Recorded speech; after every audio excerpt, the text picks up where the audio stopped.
Well, today we're speaking with Akhil Srivastava, and the topic is driving value in the food supply chain. So, Akhil, can you first provide us with a background about yourself? Sure, Dustin. It's an honor to talk to you again, and this is a great subject to talk on. My background is pretty much in line with the subject, and I believe I could do a justice of talking about this subject because I happen to have a technocrat degree in agriculture, and then I worked with an agribusiness degree, wherein I have been able to work across continents in food and ag space companies for over 12 years. I worked with PepsiCo, SABMiller, ITC, one of the very strong contingent in agricultural supply chain. Post which I came down to Stanford, wherein I worked with Professor Haim Mendelson and Professor HauLee on the state of agriculture, and my white paper is published in Stanford, as well as this paper is getting a lot of traction right now because we are speaking about what is happening in this industry, how the agricultural industry is so critical to us, and what needs to be changed or reformed in the industry so that we can get it back into a normalcy phase, or else we as humans on this planet will have huge issues going forward as far as food is concerned, both growing it efficiently and sustainably, as well as resource management to feed 10 billion people by 2050.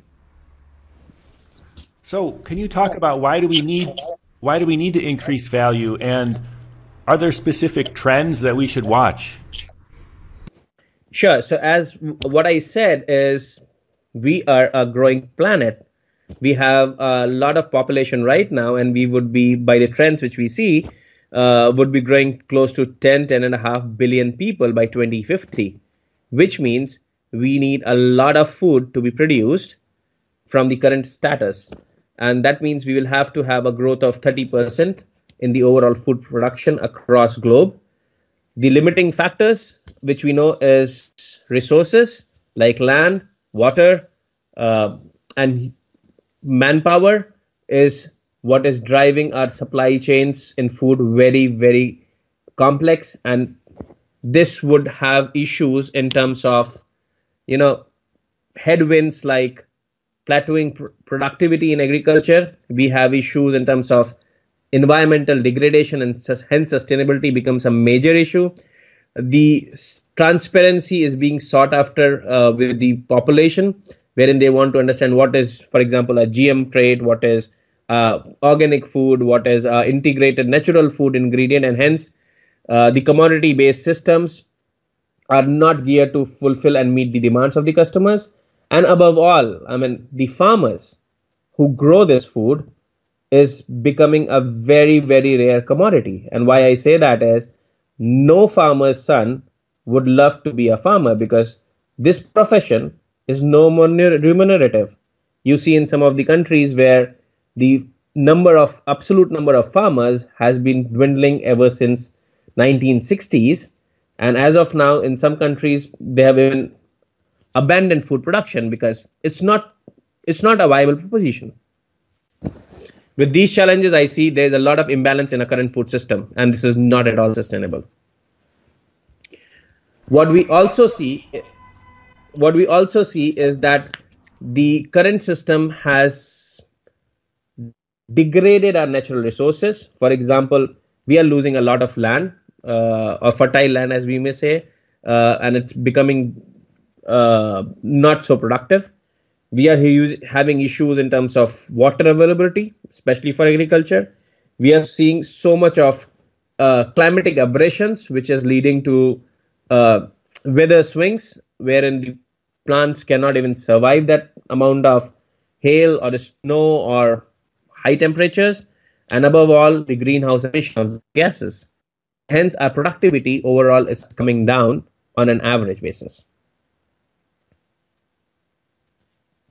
Can you define the food supply chain and talk about some of the value drivers? Right. So I would say a food supply chain in a typical context right now is a prehistoric or a predated system. So for example, when this system was made, initially we had the infrastructure of rails and roads through which the food system, which is grown by the farmers, goes to the aggregation points, what we call as elevators. On these elevators, the system then goes across and mixes all the grains together and then gets distributed globally.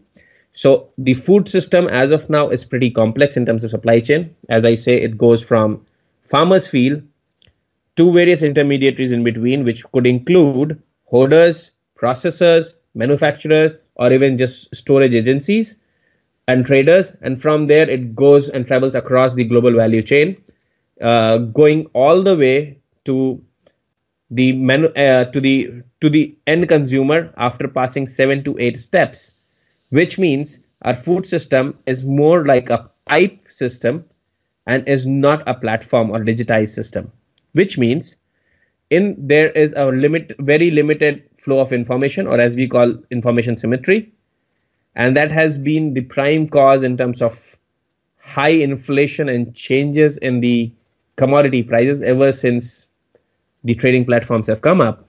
This information system has been becoming more ubiquitous, and that has resulted in lots of consolidation recently within the agricultural value chain. You would have recently seen a merger between Dow and DuPont, a merger between Bayer and Syngenta, Bayer and BASF, and then you are saying Syngenta also looking at a different version of China.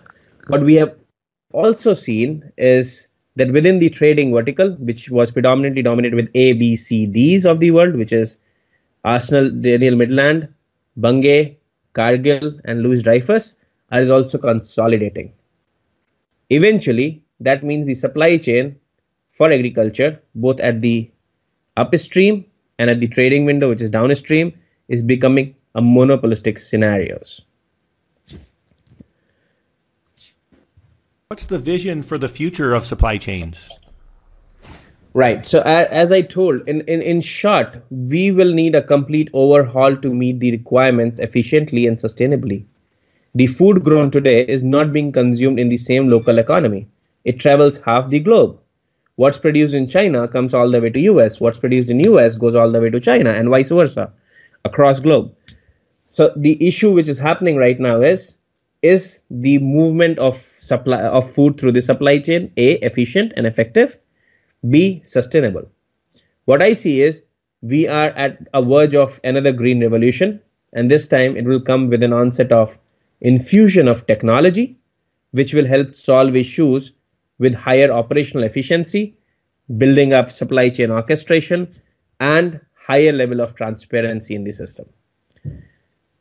The technology in itself, and of course, is somewhat value neutral, and hence there has to be a lot of work which has to be done in terms of integrating this technology with the activity which is involved with people across the value chain, which means we are looking at modern analytics, we are looking at automation, we are looking at efficient and effective business management, maybe no more individual farms, but probably business farms, which are much more analytical and automated and capable in terms of infrastructure with their own marketplace and an overall innovation system with the help of new age technologies. That's what I'm seeing in agricultural supply chain. And that is what is happening as we see more and more innovative companies coming up to disrupt this value chain and gain from these existing inefficiencies across the system.